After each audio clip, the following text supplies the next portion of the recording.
Chapter 27. Callie, Shinji, Syntholo, and Gaori had returned to the ship with the third resupply shipment. Shinji had volunteered himself to assist Jake with unpacking and storing the medical supplies. Syntholo and Callie had taken charge of relocating the food stocks to the ship's galley storage area.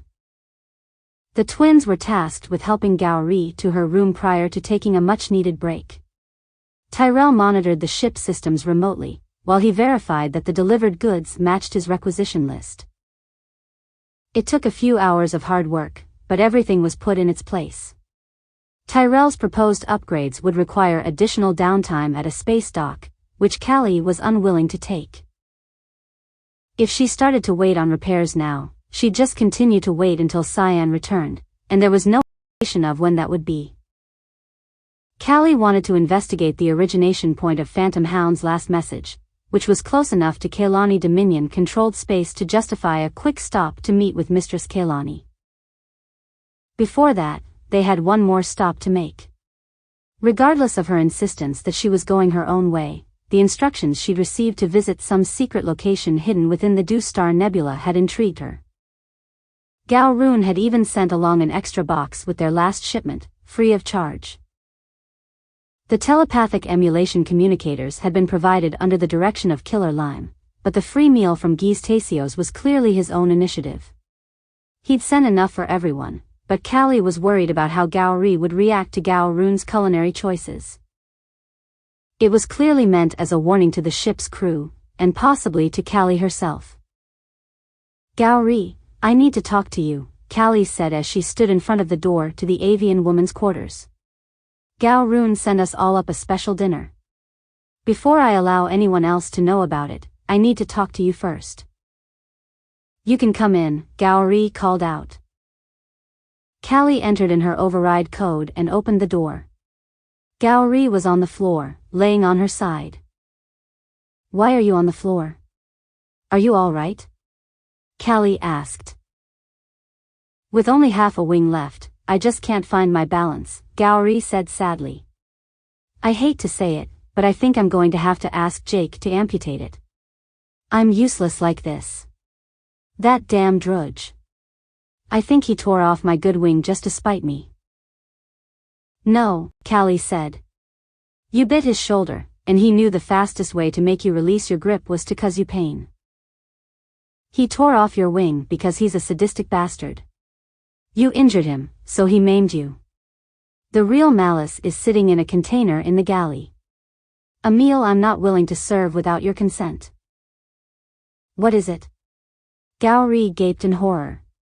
"Don't tell me He didn't cook your wing if that's what you're thinking," Callie said, "but it's still damn offensive.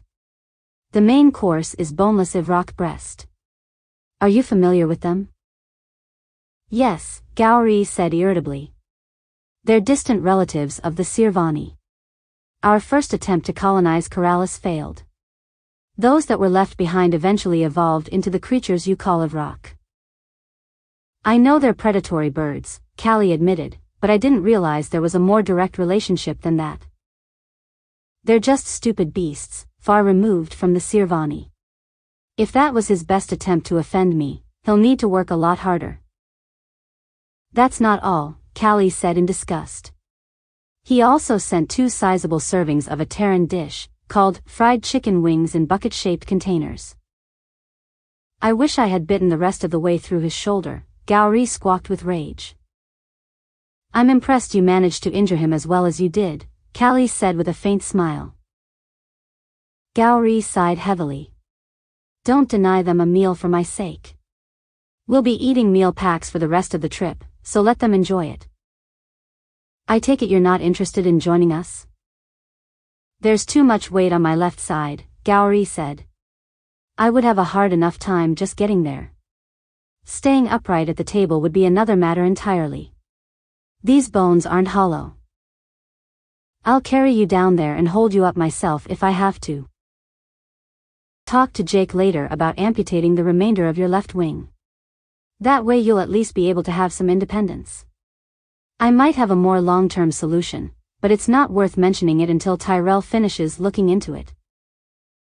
I'm not up for dining with everyone, Gowrie said, but I'd like to ask a favor of you. I'll ask Syntholo to bring you some food, Callie chuckled. I'd like that, Gowrie cooed. It was a good guess, but I was going to ask if you could help me reposition the bed, so I don't fall out again. I'm surprised you didn't have the twins help with that, Callie said. I'll be more than happy to help. I thought I could manage. Gowrie shrugged. Callie repositioned Gowrie's bed before helping her off the floor and assisting her in getting situated, then joined the others in the galley. Tyrell, as usual, had been monitoring the internal sensors. He'd given the go-ahead to serve dinner. Where are the twins? Callie asked. A deep, rich male voice came from Jake's new translator. They lack patience. They took the buckets to their room. Good riddance, Syntholo growled, then added. I meant those accursed wings, not the twins. You better not be talking about my boys like that, Callie teased. I'd never heard of an Ivrock before, Jake commented. Tyrell said it's some big black bird. They're pretty nasty, Callie said. The first one I ever saw was in a containment area in a secret facility. Just a flash of black feathers and cruel eyes, a split mandible under their hooked upper jaw. By the time you see them it's usually too late. They're usually only visible just before they strike. The structure of their feathers allows them to warp the light around themselves. If you know they're in the area, they're not too hard to deal with. As long as you time your sidestep right, when they swoop down they'll break their own neck when they hit the ground. Gowrie told me the Sirvani are somehow related to the Ivrock, but I really don't see it. Did she want to be brought a plate? Syntholo asked. Of course, she did, Tyrell answered. I'll take care of it, Syntholo grumbled as he started preparing her a plate. Callie turned her attention to Jake. We're going to have to do something about her weight distribution. Could you either find a way to counterbalance her or just amputate what's left of her bad wing? The remaining wing serves no function, Jake said. It should be removed. Shinji looked at Jake with surprise. I guess Lactarian medicine operates under a different set of core principles. I'm not that kind of doctor, Jake said. I have no oath. What kind of doctor are you? Shinji asked. Tyrell laughed. I take it you two had a chat while we were down on the surface, Callie said. Syntholo left with a plate and drink for Gowrie. We sure did, Tyrell chuckled. Let's just say he's not a normal refugee. I have received advanced medical training, Jake said. People in my specialty are well versed in xenobiology. I am very proficient with keeping subjects alive and have done many amputations. The procedure should be easy to perform. Callie studied him for a moment. What were you, an interrogator or something? No, I was a. Jake's translator beeped as he spoke words for which there was no translation. Callie studied him as he chuckled quietly. Her empathy could feel pride emanating from him, but there were other emotions she couldn't interpret as well. I have the feeling there's something I need to know, Callie said as she studied the amused look on Tyrell's face. Can the kid be trusted to keep his mouth shut? He said as he motioned toward Shinji. About what? Shinji asked. That's not a problem, Callie said as she flashed him a stern look. Yes, Lady Darkseid, Shinji grumbled softly. Jake used to work for a government agency on Lauhost, the Lactarian homeworld. Instead of relying on the work of other nations, they decided to do their own research on alien physiology, Tyrell said. Are you starting to get the picture? Someone leaked information about the project. The government denied any involvement and pinned it all on the researchers. We were trying to unlock the relationship of genetics and biology to knack development, Jake said. Naturally, we failed to unlock the secret, just like everyone else. Well, I guess he's not leaving the ship anytime soon, Callie chuckled. Don't worry. As long as you perform your duties reliably, you'll be safe with us. He's a criminal, Shinji gasped. You're okay with that? Tyrell laughed. Having a doctor on call who's willing to break moral boundaries, who will be loyal in exchange for his safety.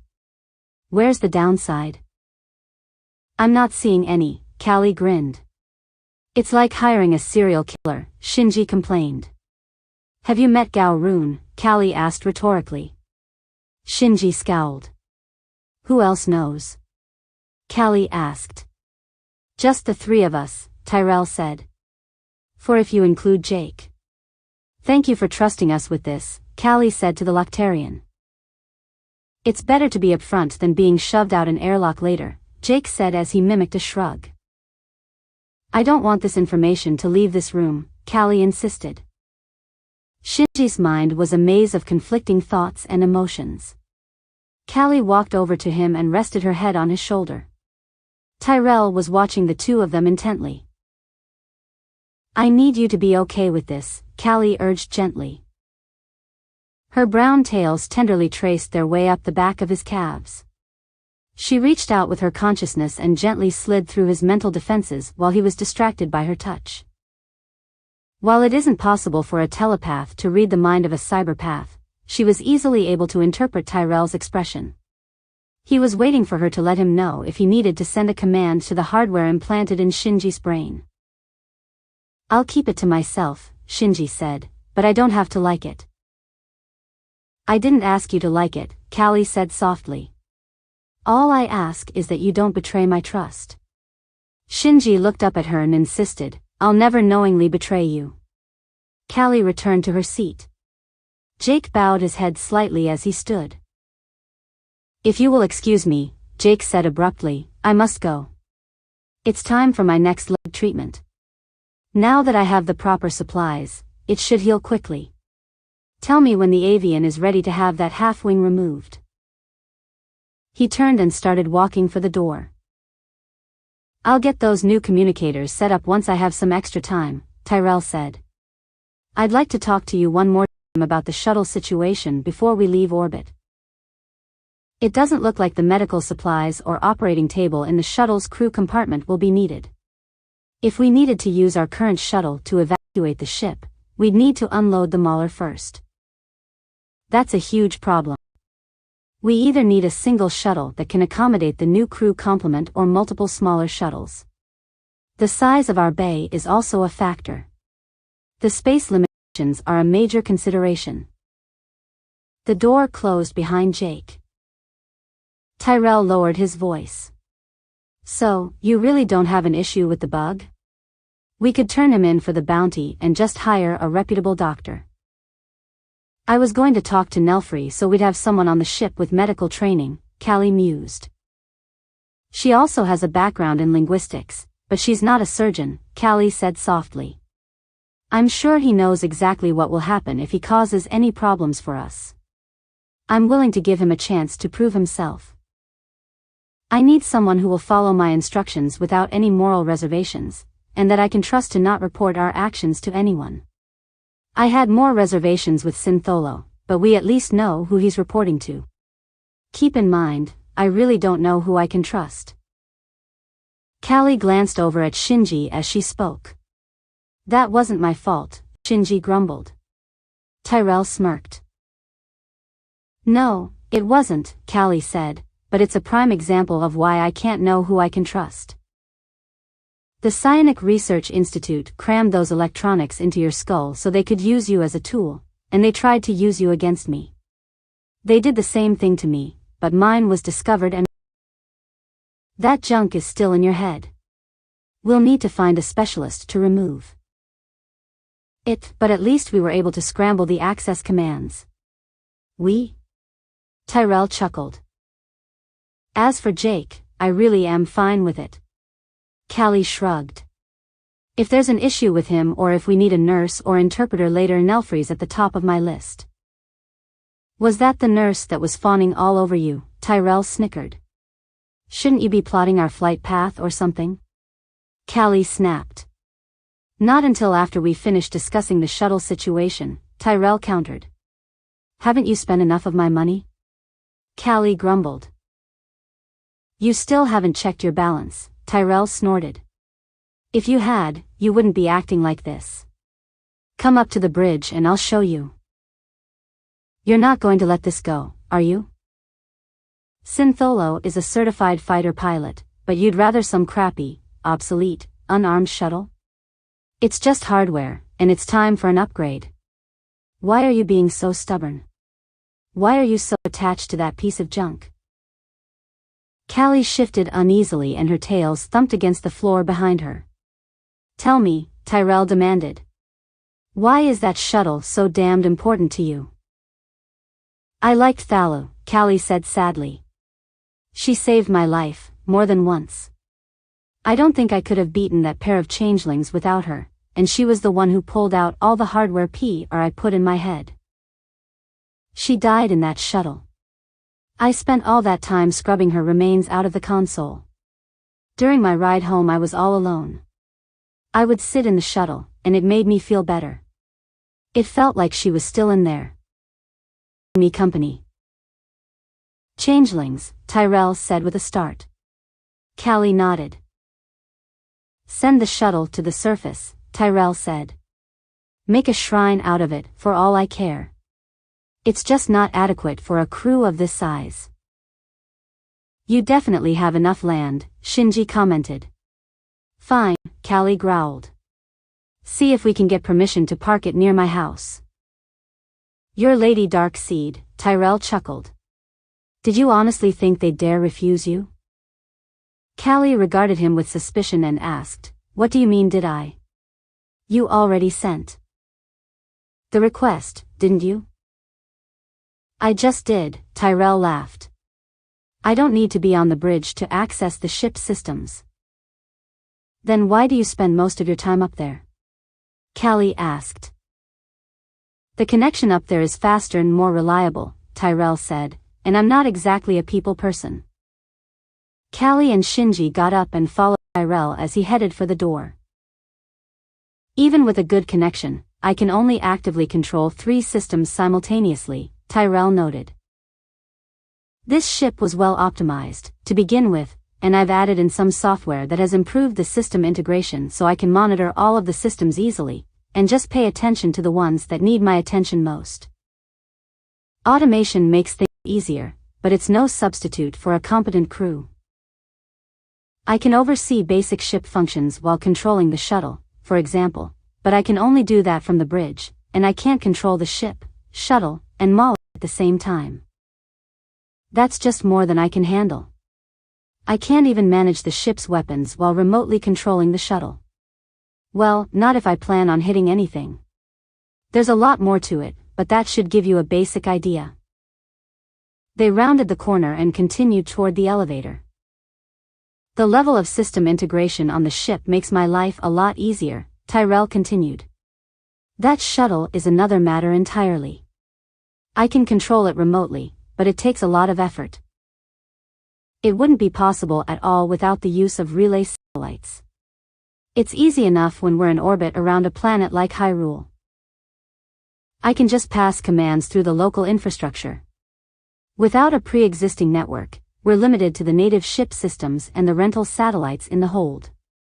That's not much coverage. We need a shuttle that's designed for our needs. The door closed behind them as they all walked onto the elevator. Fine, Callie said irritably. We'll replace the shuttle. Just park the old one near my house. I will want to get to the bridge, Tyrell snickered. Haven't you been listening? I have, Callie said while suppressing a grin. You clearly said that you don't like having to actually work because you're lazy. I'm not lazy, Tyrell insisted, I'm retired. He didn't say that, Shinji muttered. Close enough, Tyrell laughed. Don't you know not to contradict the indomitable Lady Darkseid? Didn't you know infallibility comes with the name? Callie giggled. You better believe it. Shinji glanced at Tyrell, then looked back over at Callie. Is that jealousy I feel? Callie thought to Shinji. Calm down. If you start getting possessive, we're going to have a problem, especially when Cyan's around. It's just banter. You're a telepath, you should know better. Sorry, Shinji thought, I'm just not used to being around people I can't read. Syntholo's mind can't be read either, Callie thought while smiling. If you're going to get jealous of someone twice my age, who I don't even flirt with, I can't wait for you to meet Baron Deloric. Who? The elevator door opened. Callie giggled as she stepped onto the bridge. Tyrell walked over and sat at the helm of the ship. You can check your balance on your usual terminal, Tyrell said. I don't know why you keep making me use the terminal in the furthest corner of the room. I just love watching your tail swaying behind you when you walk, Tyrell said with a grin while watching the expression on Shinji's face. If you like watching me walk, Callie teased, why are you staring at him? Is there something I should know about you two? Shinji smirked and followed her over to the terminal. How much do I get for each universal cipher sale? Callie asked. You can see the deposits yourself, Tyrell chuckled. Who's the lazy one now? There have been 18 units sold since they first activated your account, 8 of which were while we were dealing with that mess in the Nairobi system. So, I really have just under 8,000 gal creds? Most shuttles only cost around 5 gal creds before you start adding optional features. I didn't know I had this much, Callie admitted. That's why it's important to keep an eye on your accounts, Tyrell scoffed. This entire ship is worth about 6,000 gal creds, and most of that is the value of the stupid, overpriced universal cipher they installed when it was built. Fleet-level equipment, like that, in a little frigate seems like a waste to me. I'm guessing you didn't account for the value of the items in Thal's vault on the main floor. There's a vault? Shinji said in surprise. Of course not, Tyrell laughed, most of the stuff in there has no set value. I have no idea what any of it would sell for in some black market auction house. That coat you gave me is worth about as much as 5 shuttles. If we bought a new shuttle, how long would we have to wait for it? Most modern shuttles are designed to be modular. It only takes a few hours to assemble them to your specifications. I'm really out of my element with this, Callie admitted. Why don't you just coordinate with Syntholo on this? Just make sure it has storage space, and some kind of ground vehicle that I can get to from the crew cabin, Callie said firmly. I'll leave it in your hands. If you just transfer some money to the account we set up for supplies, I'll take care of the rest. Will 2,000 be enough? Callie asked. Tyrell sat blinking silently for a few moments then nodded enthusiastically. I'm not proud or stupid enough to think I can do this without your guidance. I'm out of my element here. I was given this ship. I didn't earn it. I inherited it. I have so many goals, but no clue where to start. I'll take care of it, kiddo, Tyrell said in a surprisingly warm tone. She transferred the funds, grabbed onto Shinji's hand, and headed for the elevator. I'm going to help him get settled in. Don't contact me unless it's absolutely necessary, Callie said. Settled in, Tyrell chuckled softly. So, that's what they're calling it these days.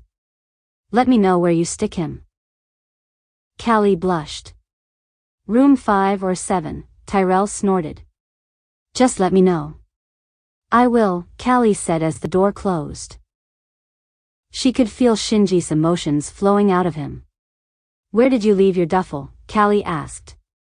I think the bug said it was the break room. His name is Jake, Callie snapped. Syntholo, please report to the bridge, Tyrell said over the ship intercom as the elevator door opened onto the main deck. Well, at least I didn't call him the criminal, Shinji grumbled. I'll tell him you said that next time you get a hangnail, Callie scoffed as she stepped off the elevator. Please don't, Shinji said following a half step behind her. Callie grinned to herself as they continued down the hallway. Her sister selves hadn't been in agreement about bringing him with them, and the argument hadn't been completely resolved. The time involved in waiting for the new shuttle and slipstream access would give them some time to come to a final decision. What was he talking about? Shinji asked as they rounded the corner heading toward the kitchen and break room. Grab your things, Callie instructed, and waited for him to return. The crew quarters are down here. You have 2 rooms to choose from. I thought I'd be sleeping with you, he said.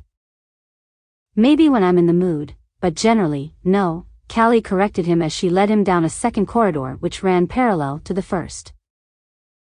You assumed you'd be sharing my room. The twins share a room to put less strain on the climate control systems, but everyone else has their own assigned quarters. Can't I just stay with you, in your quarters? I'm sure that would work out great when Cyan's on board, Callie mocked. Shinji grinned. Sounds fun. Wrong F word, Callie glared. The word you're looking for is fatal. They stopped 2/3 of the way down the hallway, between 2 doors across the hall from the captain's chambers. So, I get to pick a room, and she gets the other one, Shinji said. I've already set one aside for her, Callie said flatly. Her accommodations have additional requirements. He opened the door and looked inside both of the rooms. Each had a footlocker, a small table and chair, a half bath, a twin-size bed, and a small closet. He seemed to be taking an inordinate amount of time deciding on which one he wanted when the only decision was if he wanted the door on the left or the right. Both of her sister's souls were growing impatient, annoyed with his indecision. I don't know, Shinji considered. Who's assigned to which rooms? Just pick one, Callie growled. If you can't decide between 2 identical rooms, maybe you should just stay behind. I have no idea how long this trip will take. I thought it would be nice to have you along to keep me company, but I don't need you here.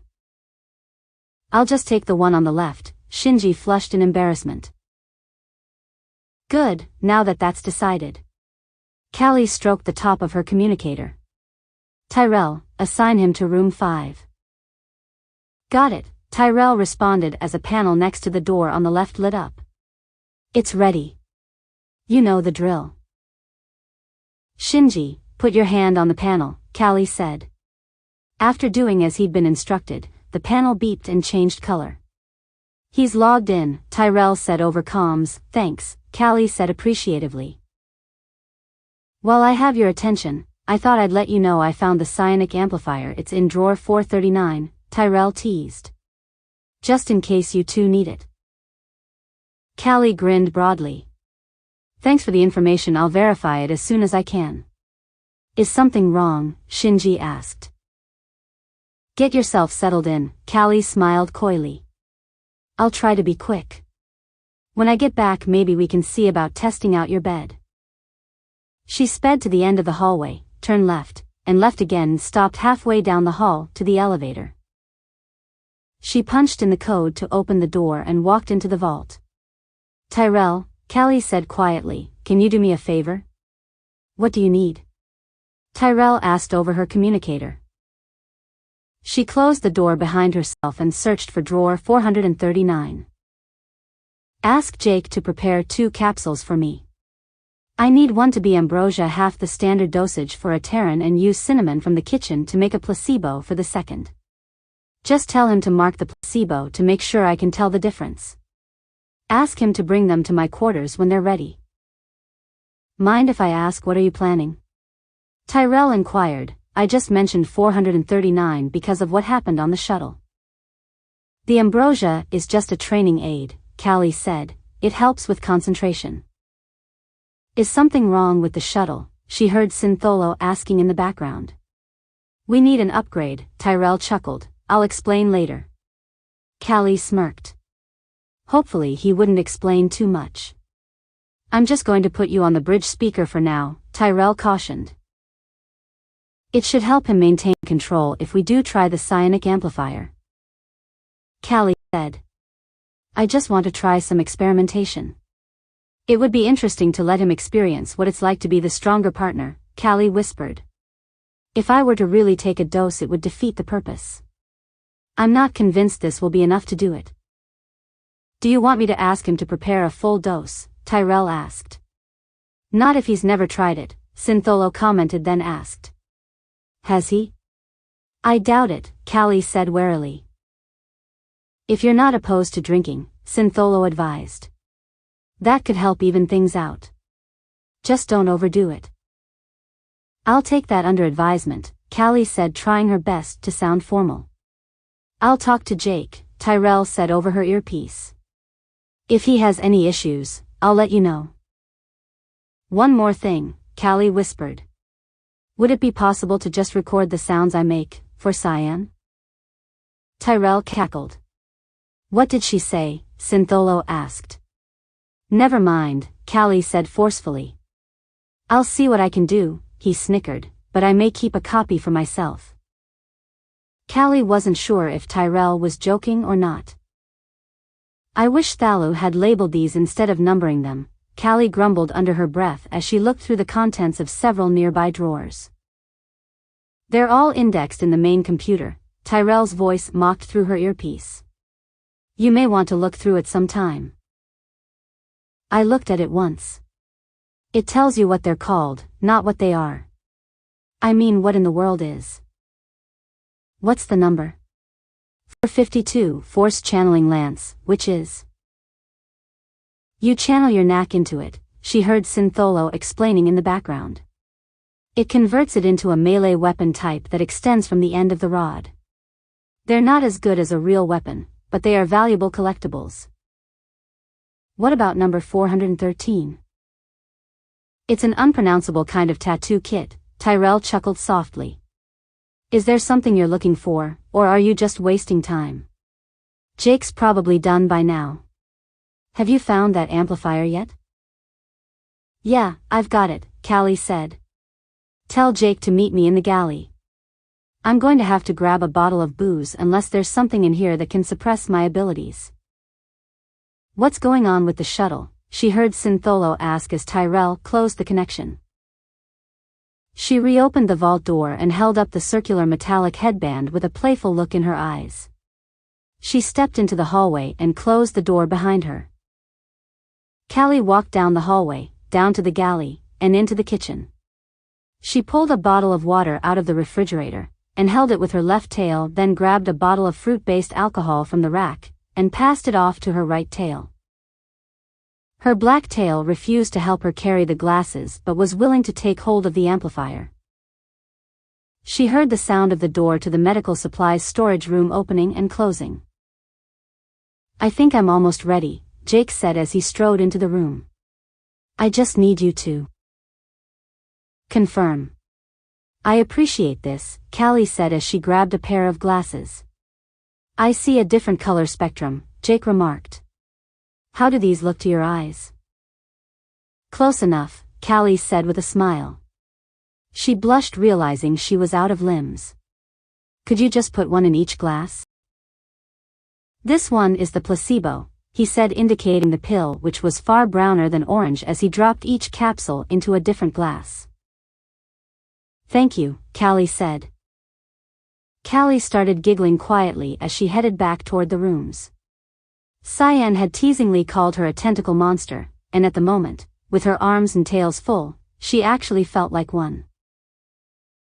She could feel a conflict brewing between the two halves of herself as she drew up in front of the door to his room. What am I doing? She whispered. Did you say something? Tyrell asked over her communicator. I was just talking to myself, Callie grumbled. What's wrong? I just don't know, Callie said with a sigh. Do you need to talk? Tyrell asked. Not with him in the room. Sin is busy looking over shuttle specs, you're fine. If you need to talk, go ahead. Yeah, she said softly, but you're not the one I need to talk with. You were in such a rush to get him on board, Tyrell snickered, but now that he's here you don't know what to do with him. I don't need to be telepathic to know what the problem is.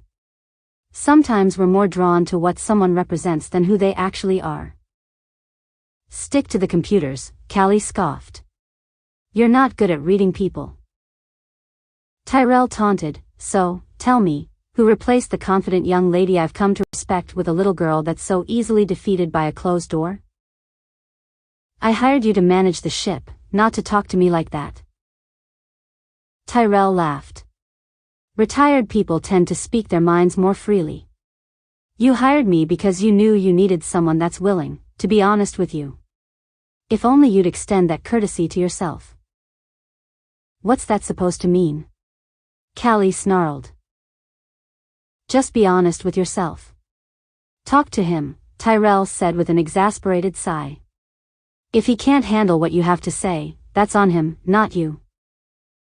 You don't understand, she argued. You're making this a lot more complicated than it really is, Tyrell snickered. Have a little faith in the kid. Worst case scenario, I can access the electronics in his head and flip his reset switch. Good point, Callie said. I can just keep having the conversation, over and over, until I get it right. I expected you to object, Tyrell said with a start. Damn, and I thought I had trust issues. You are willing to do it, right? Only when it's absolutely necessary. I'm not going to be the third participant in your relationship. Fourth, Callie corrected. Don't forget Cyan. I'd gladly be the third in that equation, Tyrell needled. Any man that touches her that way is executed, Callie chided. Worth it, Tyrell snickered. Keep in mind I'm not going to just hit the reset switch every time you two have a disagreement. I know, Callie said remorsefully. Be honest, Tyrell softened his tone. What's wrong with you? I just don't want to screw this up. I just want him to love me for who I really am. With all due respect, Tyrell said with a sigh, you're an idiot. If you don't take the risk, how can he? I just want to be loved, Callie sighed heavily. I'll keep the lecture about learning to recognize when people love you for later. What are you saying? I was talking about Pinky and the twins, Tyrell scoffed. For a minute I thought you were saying. Don't be ridiculous. You're too old for me. Now get in there and talk to that kid before he starts to think you're avoiding him. For the record, Callie whispered, you misread the situation. He loves who he thinks I am. You're stalling, Tyrell chided. Callie took a moment to gather her thoughts before knocking on the door. The twins needed to understand the basic tenets of how their abilities worked. She could simply let them share in a portion of her own understanding, and then send them off to meditate and experiment with their improved understanding. They loved to play, and developing their natural abilities helped them dream up new pranks and games. This gave them incentive to learn and practice. Their desire to impress her and challenge her had made them ideal pupils. The sort of training Shinji needed was vastly different. He had a firm understanding of the basics, and had an impressive list of abilities at his disposal, but he was trapped into a rather procedural notion of how things are done. He didn't understand why or how most of these abilities actually worked. There was so much he didn't understand, but getting him to accept that would be a challenge. If she was going to attempt to train him, her greatest challenge would be to get him to focus his concentration on something, anything, that wasn't between his legs. Shinji opened the door, and stepped aside to let her in. She headed directly to the table and arranged the bottles and glasses. I'm pretty much settled in, Shinji said. The room is pretty sparse. I don't even have a terminal, or video display in here. All off-ship communication is routed through the bridge, Callie said. While technically true, there was a single secure terminal which had a direct connection to the light wave transmitter. However, the timing of when messages were sent required approval from the helm. This way Callie and Tyrell could schedule her nausea. The transmitter utilized space folding technology which she had an adverse reaction to. Luckily, they didn't send long-range signals that often, and Tyrell did his best to avoid sending large files to minimize her discomfort. I guess we'll just have to find a way to entertain each other, Shinji grinned deviously. I'll be right back, Callie said as she sprinted out of the room, across the hallway and into her own room, closing the door behind her. The last sound she heard was the psionic amplifier rolling across the floor as their body collapsed. The unity between her souls had shattered. Kayla and Kivaza glared at each other from opposite sides of the mindscape. "What is wrong with you?" Kayla screamed. "I've been with you from the day you were created at Farpoint. I've protected you and sheltered you from most of the worst moments of your life. I could not prevent what happened at that concert, but I made sure you and Vance survived. I protected your mind while we were at that PRI facility. I dealt with every mission they sent us on to protect you from the knowledge of what they made us do. During the incident at that school, I killed that teacher to rescue you, and then killed those students to save your brother. I let you sleep deep within our mind during the incarceration that followed. Once we were separated, I still came back to save you, just before your death. I have dedicated my entire existence to watching over you and protecting you. We're sisters, you and I. I've done all I can to protect you just as I did with Veshtaka tens of thousands of years ago."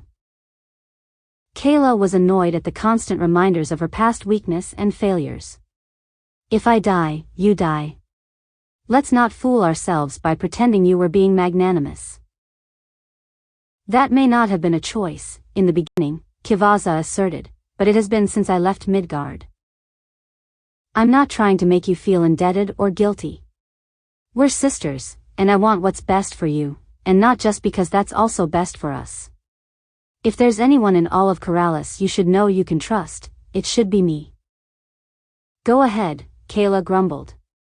"Get to the point."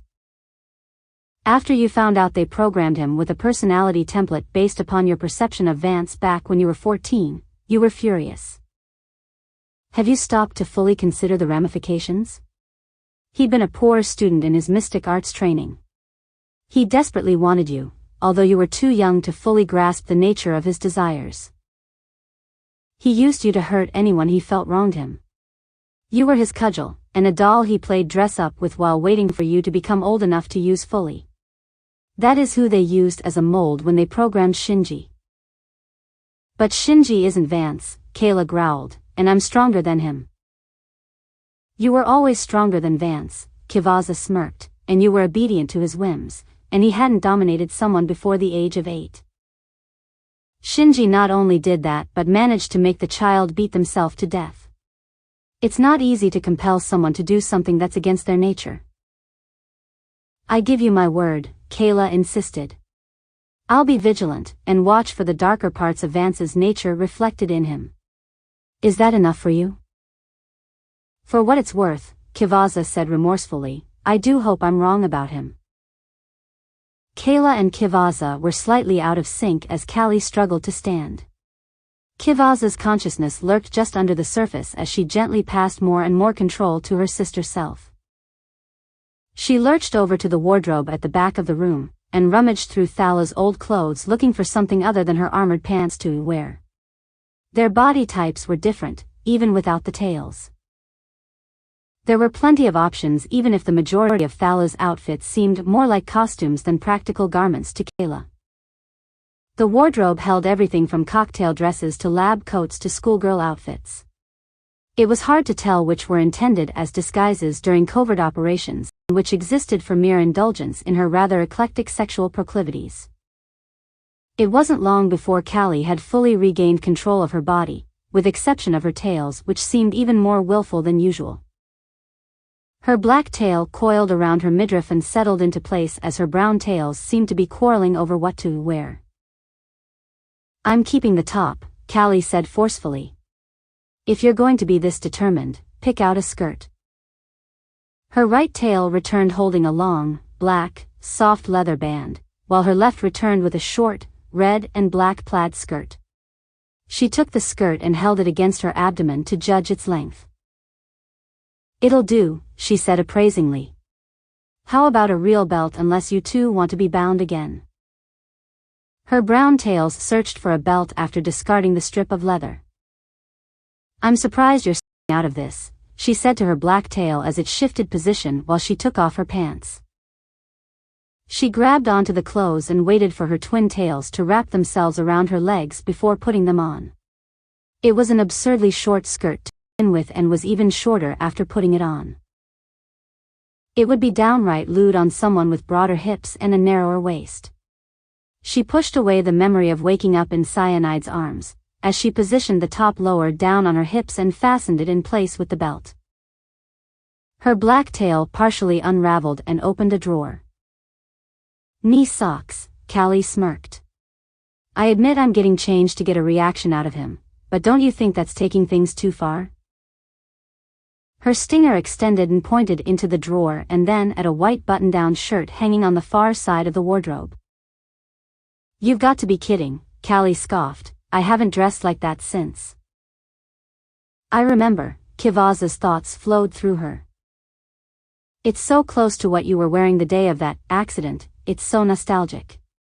It was a present for your 12th birthday at Vance's request. That was the first time we met Saul and the day you first told your brother about the shadow within you. The accident. I still can't remember what happened. Kayla's thoughts were troubled. That's because it didn't happen to you, and it wasn't a singular event. Kivaza's thoughts felt distant. Even my memories are incomplete. You saw how young I was when I was put in that defective medical stasis pod on the Alu Jakri. When the Poison Fire Prophets 3 brought me to Midguard, I was only a few months older, biologically. Eddic was there waiting, wearing a changeling as if they were a suit of armor. Hemlock drained most of my soul trying to kill him, but it wasn't enough. Torch and Tina fled with me through a fire portal, but Iron Nightmare must have done something to disrupt the spell. I don't know how Hemlock survived, but Torch didn't make it to the other side of the portal. Tina and I ended up in Sadakar's domain, the blasted plains. My memories all jumbled from that point onward. I remember Flair once told me Nana Goran. Tina threw herself over me and died protecting me, Kayla thought inwardly, but I don't remember any of that. Your actual mother, Valk, held Saul responsible for her child being stillborn. My guess is Tina's sacrifice was an attempt to protect her unborn child. You. Kivaza thought sadly. Why did Vance hold Tina personally responsible for what happened to me and say he was opposed to it? Kayla asked her other self. I have no idea, Kivaza balked mentally. It could be just that I was made part of you, or maybe he meant the day Saul had our telepathic abilities bound. They're interconnected, so who knows? It's Vance, after all. We never could read his mind. So was this all a ploy to force us to remember? Callie snickered at her black tail. Well, the joke is on you. If he really is modeled after Vance that thoroughly, this will drive him insane. Callie pulled the shirt off its hanger, and rushed to put it on as she heard a faint rapping at her chamber door. I'll be right there, Callie called out as she grabbed a fistful of stockings out of the drawer, hoping she'd grabbed at least 2 that matched. She hadn't felt Shinji's mind approaching the door. He must be working on his mental shielding. She rushed over and flung the door open. Her shirt was still unbuttoned, hanging loosely over her black furry bra. The skirt rested against her legs just an inch lower than the tips of her fingers, swaying slightly from the breeze created by the moving door. Her tails trailed on the floor behind her. I hope my timing isn't problematic, Lady Darkseid, Syntholo said without a hint of surprise or discomfort in his tone. She hadn't bothered putting on any undergarments, but that wasn't a major concern. The patch of fur between her legs kept that region adequately covered, but she would still have to keep her backside covered. She hadn't realized, until just now, how much higher it was in the back. I was just. Callie stammered, bit her bottom lip, and blushed brightly. Syntholo held out an electronic tablet to her. The shuttle order request is ready. We just need your signature on the line at the bottom for final confirmation. Out of the corner of her eye, she could see Shinji's door was open. She hurriedly signed, desperate to escape from her embarrassment. That's all we needed, Syntholo said in a formal tone. If I may so bold as to offer a recommendation. Find out who's at the door before I open it, Callie smirked. Syntholo smiled and pointed at the stockings in her hand. Black and white are too cliché. Go with the red. Callie watched in stunned silence as he turned and walked away. Despite his veneer of staunch professionalism, she was sure he'd have far too much fun sharing this story with Tyrell. She turned, and marched back over to the wardrobe, shoved the extra legwear back into the drawer and pulled out a deep crimson pair. Shinji had walked across the hallway and was standing there, watching her silently. I put this on for your sake, not mine, Callie grumbled. Stop snickering. I'm not, he objected, I'm just sightseeing. Really, then what's that look on your face? Shinji grinned lustily and motioned toward a silver band lying on the floor. Callie smiled back, knowing he was hoping she'd bend over to pick it up. Her brown tails reached over and worked together to retrieve the sonic amplifier from its resting place. Shinji pouted with a playful look in his eyes. Go to your room, Callie growled. I'll be there as soon as I put on these stupid socks. She expected him to tell her not to bother with the knee-highs, but instead, he offered to help her put them on. Don't, Kivaza cautioned from the back of her mind. You agreed not to interfere when I'm with him, Kayla thought forcefully. Kivaza's psyche retreated to the deepest depths of their mind. Okay, I'll be right there, Kayla said merrily as she rushed after him. Her left tail closed the door behind her as she darted across the hallway.